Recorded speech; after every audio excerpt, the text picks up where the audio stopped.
कलयुग ने अपनी सार्थकता बताई कि मुझ में हजारों वर्ष तपस्या करने से भी जो फल नहीं मिलता, वो 2 घड़ी मात्र सत्संग संकीर्तन करने से वो फल मैं दे देता हूं। तो परीक्षित ने सोचा वैसे तो इसमें दुर्गुण भरे हुए हैं, पर कम से कम एक गुण तो इसके अंदर है। तो कहा जाओ मैं 4 स्थान तुम्हें देता हूं। द्यूतम पानम स्त्री सोना यत्र अधर्मश्च चतुर्विध। द्यूतम जहां जुआ खेला जाए वहां कलयुग तेरा वास हो। पानम जहां मदिरा का पान होता हो वहां कलयुग तेरा वास होगा। स्त्री सोना जहां पर नारियों पर गंदी दृष्टि रखी जाए वहां तेरा वास होगा। अधर्म जहां अधर्म होता हो, पापाचार होता हो, व्यभिचार होता हो, वहां भी कलयुग तेरा वास होगा। 4 स्थान दिए। कलयुग कहने लगा महाराज आपने ये 4 स्थान मुझे ऐसे दिए जो निंदनीय है। संसार में इन 4 जगहों की बड़ी निंदा है। ना तो कोई शराबियों को अच्छा मानता है, कोई मानता है क्या? शराबियों को अच्छा मानता है? बोलो। जो पत्नी प्रेम करने वाली है, जिस दिन मदिरा का पान करके आते हो क्या कहती है? दूर हट जाओ, पास मत आओ। जो बच्चे तुमसे प्रेम करते हैं वो बच्चे भी तुम्हें इग्नोर करने लग जाते हैं, वो बच्चे भी तुम्हारे समीप नहीं जाना चाहते। अरे क्यों पीता है ऐसी चीज? ऐसी चीज को क्यों तू पान कर रहा है जिससे तेरा वर्चस्व नष्ट हो जाए, तेरी इज्जत मान सम्मान सब मिट्टी में मिल जाए। और कई शराबी तो ऐसे भयंकर होते हैं कि रिटायरमेंट पार्टी में गए, पता है मेरी जेब से तो कुछ जाने वाला है ही नहीं, सामने वाले की जेब से जा रहा है। अब इतना ज्यादा पी लेते हैं कि शरीर का भी भान नहीं। जब चलते हैं ना सड़क में तो एक धक्का इस तरफ, एक धक्का इस तरफ, एक धक्का इस तरफ, एक धक्का इस तरफ, और गिर जाते हैं कहीं नाली में औंधे मुंह। जो गली के कुत्ते होते हैं ना, उनको भी मौका मिल जाता है, वो भी आते हैं और मुंह चाटना शुरू कर देते हैं। शराबी को क्या बोलो? अब बोलो क्या ये अच्छी बात है? मदिरा का पान जीवन में मत करो, क्योंकि मदिरा पान जहां होता है वहां कलयुग के प्रभाव से तुम नहीं बच सकते। कलयुग के प्रभाव से तुम्हें कोई नहीं बचा सकता। द्यूतम जहां द्युत क्रीड़ा हो, जहां जुआ खेला जाए वहां भी कलयुग का वास होता है, क्योंकि जुआ कभी धर्म से नहीं जीता जाता। जुए में भी कलयुग बैठा होता है। यदि जुए में धर्म होता तो पांडव जीत चुके होते, पांडव तो हारे थे। क्योंकि द्युत क्रीड़ा में भी कलयुग का भाव रहता है। स्त्री सुना पर नारियों पर भी गंदी दृष्टि नहीं होनी चाहिए, वहां भी कलयुग का वास होता है। और जहां अधर्म होता है वहां भी कलयुग का वास होता है। कलयुग कहने लगा महाराज ये 4 स्थान आपने ऐसे बताए जिनकी बड़ी निंदा है। कोई एक कमरा तो ऐसा दो, कोई एक स्थान तो ऐसा दो जिससे कम से कम मैं अपना ड्राइंग रूम बना सकूं। तो राजा परीक्षित के मुख से निकल गया, जाओ कलयुग स्वर्ण में भी तेरा वास होगा। अब प्रश्न उत्पन्न होता है कि गीता में तो भगवान ने अपने मुखारविंद से कहा कि हे अर्जुन धातुनाम अस्मि कांचनम, समस्त धातुओं में यदि मुझे देखना है तो स्वर्ण में मेरा दर्शन करो। हमारे आचार्य विप्र लोग जब नारायण भगवान की पूजा करवाते हैं, अनुष्ठान करवाते हैं तो स्वर्ण प्रतिमा मंगवाते हैं। वेद में मंत्र आता है हिरण्य गर्भ संवर्तताग्रे भूतस्य जाता प्रतिरेक आसीत्। स्वर्ण में परमात्मा की आभा है। यदि सोने में भगवान का रूप है तो फिर कलयुग कैसे आ सकता है? फिर कलयुग कैसे आएगा? तो बताया कि भैया जो खरा सोना है उसमें तो आज भी भगवान का ही वास होता है, पर जो खोटा सोना होता है उसमें कलयुग का वास होता है। अब पता कैसे चले कौन खरा कौन खोटा? माताएं तो जाती है स्वर्णकार के यहाँ, अपने कान की बाली निकाली और स्वर्णकार का झुमका उठाया, मिरर सामने लगा है तुरंत झुमका पहन लिया। क्या पता तुम्हें कि ये खरा है या खोटा है? अधर्म से अर्जित जो स्वर्ण है उसमें कलयुग का वास होता है। बुराई से अर्जित, चोरी से अर्जित जो स्वर्ण है उसमें कलयुग का वास है। पर बचे कैसे? कैसे बचे? तो गोस्वामी तुलसीदास जी ने रामचरितमानस में व्यवस्था दी है कि तुम ही निवेदित भोजन करही, तुम ही निवेदित भोजन करहे, तुम ही निवेदित भोजन करही, तुम ही निवेदित भोजन करहे, तुम ही निवेदित भोजन करही, तुम ही निवेदित भोजन करही, तुम ही निवेदित भोजन करही, तुम ही निवेदित भोजन करही, प्रभु प्रसाद पट भूषण धरही, प्रभु प्रसाद आइए भाव से। भूषण धरहे, प्रभु प्रसाद पट भूषण धरही, प्रभु प्रसाद पट भूषण धरही, तुम ही निवेदित भोजन करही, प्रभु प्रसाद पट भूषण धरही। व्यवस्था दी है कि परमात्मा को अर्पण करने के बाद जो भोजन पाया जाता है वो भोजन भोजन नहीं रहता, वो भोजन प्रसादी बन जाता है। और प्रसादी वस्तु को पाने से विकृति नहीं आ सकती, विकार नहीं आ सकता, क्योंकि प्रसादस्तु प्रसन्नता। प्रसाद क्या है? जिसको पाने से हमारे हृदय में प्रसन्नता छलक जाए, वो प्रसाद है। तो जो भी आभूषण तुम पहले बनवाओ, सबसे पहले ठाकुर जी को समर्पित करो, तुलसी पत्र छोड़कर निवेदन करो, त्वदीयं वस्तु गोविंद तुभ्यमेव समर्पये। हे ठाकुर जी, आपके आशीर्वाद से हमने ये आभूषण बनाए हैं। जब तुम प्रसादी बना लोगे, विश्वास से कहूंगा, इस व्यासपीठ से विश्वास मानना, जो भी माता बहन उन प्रसादी आभूषणों को धारण करके जिस जिस जगह पर जाएगी, जहां जहां भी जाएगी, साक्षात लक्ष्मी जी का रूप लेकर ही वहां जाएगी। प्रसादी आभूषणों को धारण करें, ऐसी व्यवस्था शास्त्रों में बताई। अब राजा तो यहां से चले गए। एक दिन मन बना कि अपने पूर्वजों के खजाने को खोलूं। तो जैसे ही खजाने का द्वार खोला है, अंदर मणि हीरे मोती जवाहरात, खजाना भरपूर है। सामने एक मणि जड़ित मुकुट को देखा। कौतूहलवश आज परीक्षित ने अपने शीश का मुकुट उतार कर एक तरफ रखा और इस मुकुट को उठाकर धारण कर लिया है। ये मुकुट पांडवों का नहीं था, ये मुकुट तो जरासंध पापी राजा का था, व्यभिचारी जरासंध का था। अब अधर्म से अर्जित इस मुकुट को जैसे ही धारण किया है, कलयुग को राजा परीक्षित के ऊपर प्रवेश करने का मार्ग मिला है। परीक्षित के ऊपर आज कलयुग ने अपना प्रवेश कराया। मन बदला, विचार बदले, भावनाएं बदली। शिकार खेलने का मन हुआ, शिकार खेलने जंगल में गए। मंत्री संतरी सब यहां वहां भटक गए। राजा परीक्षित भटकते भटकते ऋषि शमीक जी के आश्रम पर पहुंचे। शमीक जी की साधना लगी हुई है, त्राटक समाधि, मन के तार परमात्मा से जुड़े हुए हैं। कौन राजा, कहां का राजा, क्या कह रहा है, कोई मतलब नहीं। मन तो भगवान से जुड़ा हुआ है, समाधि तो परमात्मा की लगी हुई है। राजा परीक्षित ने आवाज लगाई, हे ऋषिवर, मैं इस धरती का सम्राट, पांडवों का वंशज परीक्षित आपसे जल की याचना करता हूं, मुझे जल पिलाओ, पानी पीना चाहता हूं।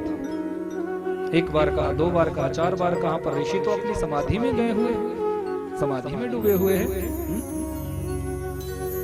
इसमें कलयुग का प्रभाव ऐसा था कि राजा परीक्षित अपना अपमान समझ बैठा है। अरे मेरे ही राज्य में रहते हो, मेरा ही दिया हुआ पाते हो, निर्भीक होकर मेरे राज्य में बहन करते हो, फिर भी मेरा सम्मान नहीं कर सकते। सामने एक मृत सर्प पड़ा हुआ था। ऋषि का अपमान करने के लिए वाण की नोक पर इस सर्प को उठाया और शमीक जी के गले में डाल दिया। राजा परीक्षित तो यहाँ से निकल गए, पर ऋषि बालक आए। जब शमीक जी के गले में मृत सर्प देखा तो शमीक जी के पुत्र श्रृंगी को सूचना दी है। श्रृंगी ऋषि इस समय कौशिकी नदी में स्नान कर रहे थे।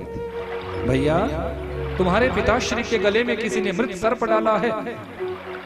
ऋषि बालक का तेज संतप्त हुआ है। वहीं कौशिकी नदी का जल हाथों में लिया है और शाप दे दिया कि इति लंघित मर्यादा तक्षकः सप्तमे हनि दक्षत स्म कुलांगारा चोदितो में ततद्रुहम। शाप, जिसने मर्यादा का उल्लंघन किया है, मैं शाप देता हूँ, आज से ठीक 7वें दिन इसी सर्प के पूर्वज तक्षक आएंगे और उसे डंक मार देंगे, उसकी अकाल मृत्यु हो जाएगी। बागबानों को छोड़ दौड़कर आए, पिता के गले से मरा हुआ सर्प निकाल कर दूर फेंका है। पुत्र को रोते हुए देखा तो शमीक जी की आंख खुली। बेटा, तुम रो रहे हो? हाँ पिताश्री, पर जिस किसी दुष्ट ने ये दुष्टता की थी, मैंने उसको शाप दे दिया है, ठीक 7वें दिन उसे मरना पड़ा। अरे बेटा, ये तूने क्या कर दिया?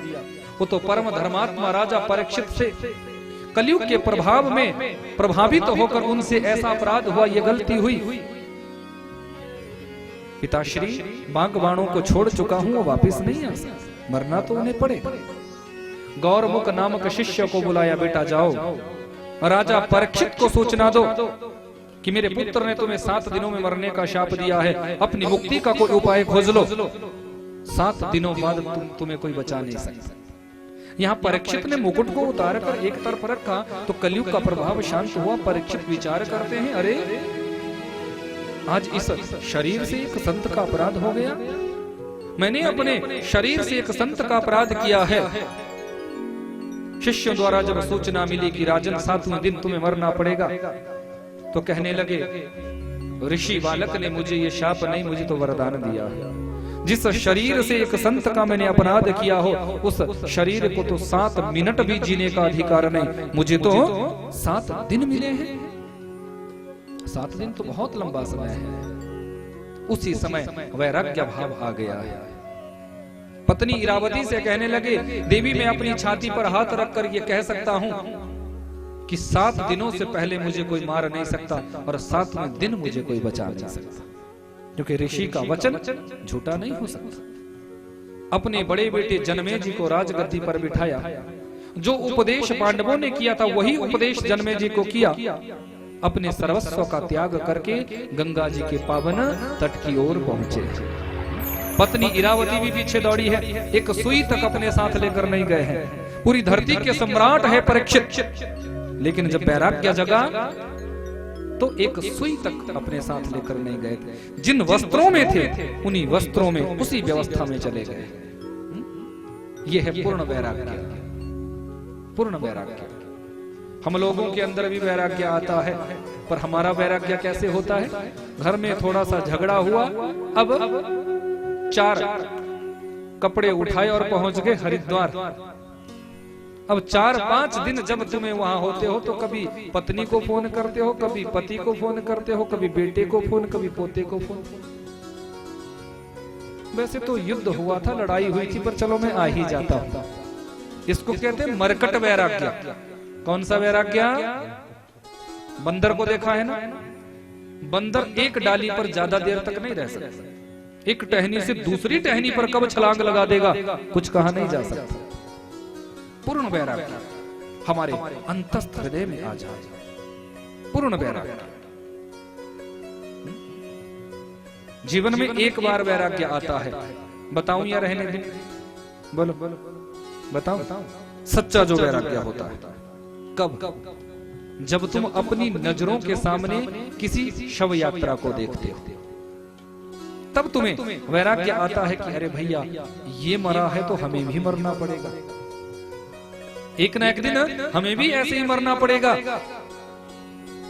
शमशान घाट पर जो व्यक्ति जाते हैं, कल भी जब मां चामुंडा का जब दर्शन कर रहे थे तो वहां किसी शव की मिट्टी को शांत किया जा रहा था। तो वहां वो जो शमशान भूमि होती है, वहां भगवान शंकर जी का वास होता है। समसानेश्वर क्रीड़ा समहर पिशाच सहचर। ससुर जी का शाप है शंकर जी को, बोले तू शमशानों में रहेगा, शमशान में पड़ा है। तो बाबा तो प्रसन्न हुए, बोले वहां तो वैराग्य भूमि है, वहां तो हर पापी से पापी व्यक्ति के मन में भी थोड़ी देर का वैराग्य आता है।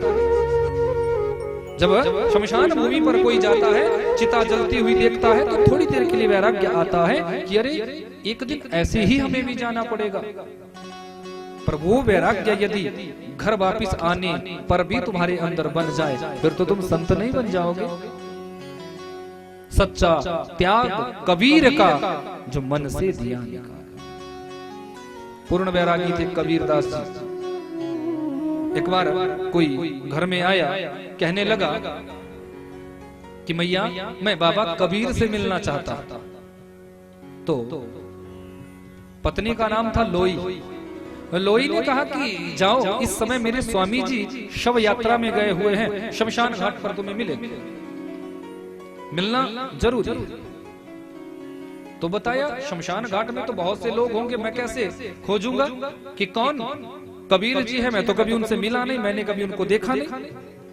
बोले जाना, जिनके शीश पर एक ज्योति जगी हुई तुम्हें दिखे, समझ लेना वही मेरे पति है, वही बाबा कबीर है। अब वो व्यक्ति आया, शमशान घाट पर बहुत से लोग बैठे हुए थे। क्या देखता है? सबके शीश पर ज्योतियां जगी हुई है, सबके शीश पर ज्योत जगी है। अब असमंजस में पड़ गया कि इनमें कबीर कौन है, कैसे खोजूं? कौन है कबीर, कौन है इनके बीच में कबीर? वो ध्यान से देख रहा है, धीरे धीरे धीरे धीरे सारी ज्योतियां लुप्त हो रही है, लुप्त हो रही है। अंत में सबसे पीछे एक व्यक्ति साधारण भाव से बैठे हुए हैं, उनकी शीश पर जो ज्योत जगी हुई थी वो वैसे की वैसी ही, वो ज्योत शांत नहीं हुई। वो दौड़ कर आया और चरणों में प्रणाम किया। क्या आप ही कबीर हैं? बोले हाँ बेटा मैं ही कबीर हूं। पर पहचाना कैसे? बोले आपकी धर्म पत्नी ने मुझे बताया था कि जिनके शीश पर ज्योत जगे वो समझ लेना मेरे पति है, क्योंकि वो पूर्ण त्यागी है। पर मैं आपसे एक बात जानना चाहता हूं कि जब मैं यहाँ आया तो मैंने देखा कि सबके शिरों पर ज्योत जगी हुई थी, पर धीरे धीरे धीरे वो ज्योति लुप्त होती गई और आपके शीश पर ज्योति वैसे की वैसी बनी रही, ये क्या है? तो कबीरदास मुस्कुराए। कबीरदास ने कहा ये जो भी आपने दर्शन किया ये वैराग्य की ज्योति थी, ये वैराग्य भूमि है। यहाँ जो जीव आता है थोड़ी देर के लिए उसके शीश पर वैराग्य की ज्योति जगती है, उसके मन में ऐसा भाव आता है कि क्या है दुनिया, क्या है परिवार, क्या है पत्नी, क्या है पति, क्या है बच्चे, ये सब तो यहीं रहने हैं, कोई किसी के साथ जाने वाला नहीं है, अकेला आया है, अकेला जाना पड़ेगा। लेकिन धीरे धीरे धीरे वो वैराग्य समाप्त होने लगता है और सांसारिक मोह माया में फिर वो जीव घिरने लग जाता है। वैष्णवी माया का पर्दा ऐसा गिरता है कि फिर वो संसार में भटकने लग जाता है। पर आपके शीश पर मैंने जो ज्योत देखी वो तो लुप्त नहीं हुई। बोले यही तो त्याग है। तो सच्चा त्याग कबीर का मरकट वैराग्य नहीं होना चाहिए, पूर्ण वैराग्य। राजा परीक्षित इस धरती के सम्राट है, पर धरती के सम्राट होने पर भी एक सुई तक अपने साथ लेकर नहीं गए। गंगा जी के पावन तट तक आश्रय लिया है। अत्रि वशिष्ठ च्यवन पुलस्त्य पुलह अंगिरा भरद्वाज, न जाने कितने संत महात्मा राजा परीक्षित के सामने खड़े हुए हैं। धर्मात्मा राजा को शाप लगा है, मुक्ति का उपाय खोजना है, पर कोई सटीक निर्णय नहीं कर पा रहा। कोई 21 दिन का अनुष्ठान बताता है, कोई 15 दिन का अनुष्ठान बताता है, कोई 11 दिन का अनुष्ठान बताता है, कोई 9 दिन का अनुष्ठान बताता है। राजा परीक्षित के जीवन में तो मात्र 7 ही दिन है। अहो, वेद व्यास जी के और पुत्र जो निर्गुण ब्रह्म की साधना में जंगल में बैठे हुए थे, आज कानों में एक ध्वनि गई है, आज मुझे अधिकारी शिष्य मिल गया। अपनी साधना का त्याग किया, 4 अंगुल कौपिन भी अपने शरीर पर धारण नहीं करते, दिगंबर है, वीतराग है। जिस गांव से निकलते हैं नंगा बाबा कहते हुए गांव के बच्चे पीछे दौड़ते हैं। सुखदेव जी आज राजा परीक्षित के सामने प्रकट हुए हैं। जैसे ही सुखदेव जी पहुंचे हैं, राजा परीक्षित को समस्त ऋषियों ने कहा, राजन तुम धन्य हो, तुम्हारे भाग्य की सराहना कितनी की जाए। तुम्हें कथा सुनाने वाले ऐसे श्रेष्ठ संत आज यहाँ आ चुके हैं, पर इन्हें अपनी बड़ाई ज्यादा अच्छी नहीं लगती। इन्हें संक्षिप्त इनसे बात करना, बड़ाई करने लग जाओगे तो उठकर जा भी सकते हैं। राजा परीक्षित ने दंडवत प्रणाम किया है, दंडवत प्रणाम किया है और निवेदन किया कि अतः पृच्छामि संसिद्धिं योगिनां परमं गुरुं पुरुषस्येह यत् कार्यं म्रियमाणस्य सर्वथा। हे योगियों के परम गुरु, मैं आपसे निवेदन करना चाहता हूं कि म्रियमाण व्यक्ति के लिए क्या करना चाहिए।